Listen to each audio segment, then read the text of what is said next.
All right, let me talk about your other favorite website, which gets a tremendous amount of traffic from people in the frum community around New York. Failed Messiah. Um, why do people go to it? Um, from what I understand, and I'm not going to judge the website because, again, I haven't done a study of it either, and I'm not going to comment on what I think is the mental state of an individual.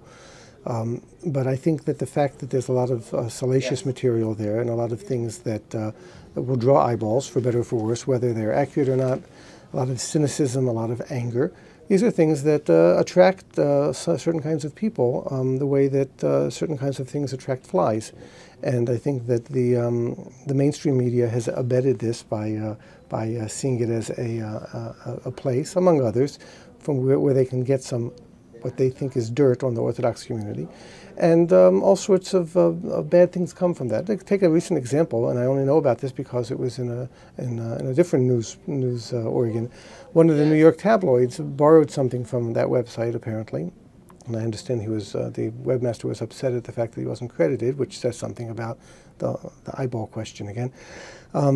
About exposing a terrible, terrible scandal in Williamsburg where store owners, private property owners, dared to put up a sign about the dress code because women were coming in the usual summer dress of the Bohemians in Williamsburg. And the store owners are pious Jews who don't want to be exposed to naked flesh. And of course, that's their prerogative, and they're relying in that very much on what the Talmud teaches, what a Jewish man is supposed to do. They put up a sign saying that we're not allowing people in here unless they're dressed a certain way. They weren't asking them to wear veils or to wear, Hasidic clothing. They just didn't want them to come in a totally uncovered way.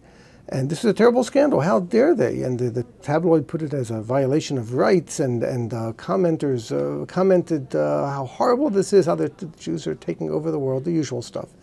Now, of course, it's entirely within the rights of any store owner to put up any dress code he wants. You can't get into a certain restaurant without a tux or a suit and jacket, and a tie. And in this case, obviously, it's not exactly a mainstream American dress code, but it's their right in their community, and it's a very insular community, to put up whatever sign they want to, they can't discriminate on the basis of race or on the basis of religion, and they're not doing that. But they can ask a customer to come in not naked. There's nothing wrong with that.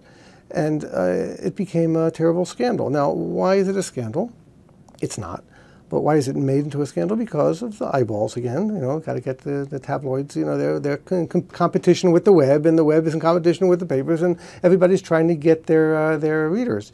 And the website you mentioned is the source of all this. So it's just a recent example of how something that is fueled by ill will and by cynicism and by looking down at Jews who are perhaps different from him turns into something that the whole world gets to see and is led by the nose to think of in a negative way. That's a tragedy. He says he's under tremendous threats. I mean, I could only say I have never threatened him. I don't know. I can say you did appear to liken him to the author of the Protocols of the Elders of Zion. I did. I don't think I did that at all. I think there was that picture. I saw it. I mean, the picture was like that classic Jew. Right. What happened was, I don't remember if it was his website or another similar website, but the way that they were portraying the Orthodox, the so-called ultra-Orthodox, the Haredi community, was as the Nazis portrayed the Jews as a group. And that is entirely not just arguable, but it's beyond argument, because if you read the article that illustration, which I think was a brilliant illustration, accompanied, you would see there that a totally innocuous meeting aimed at curbing abuse in the Orthodox community was put forth as a sinister Jewish plot to avoid precisely what it was doing. Now, if that doesn't remind a person of how anti-Semites refer to Jewish gatherings and imagine them as being malevolent, then something's wrong. That's exactly what they are. And that's what that illustration was trying to show, that on the contrary, he and they, those kinds of sites and those kinds of people, are trying to portray Jews who aren't like them in a malevolent and an evil way.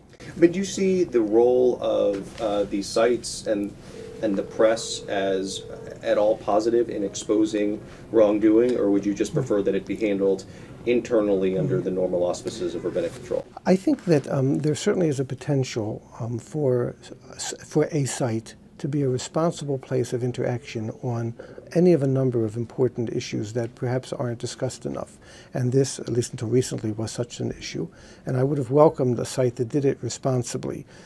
Can I say that I know of a site like that? No, it's interesting. Oh, okay. All the sites that I've seen, which are usually sent to me, links are sent to me by people, are doing it in a very irresponsible manner, by lashing out, by being cynical, by naming people who are not involved in things, and naming people, even someone who's accused of a crime, does not if he's in custody or something, doesn't need to be named by an Orthodox site.